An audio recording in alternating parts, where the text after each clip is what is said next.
Hello everyone. Today we'll be talking about shortcut icons.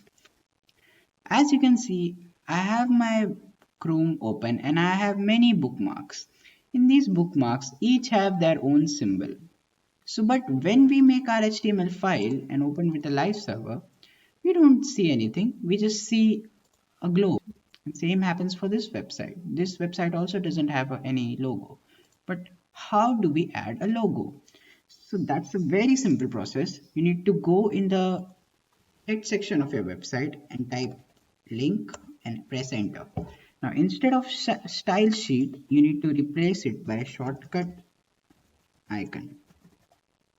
And in the href, you have to link your image. I have already added an image here, which looks like this. You also keep it in the same folder, or you must know its path. Like I am placing it in an image, and then let's move it.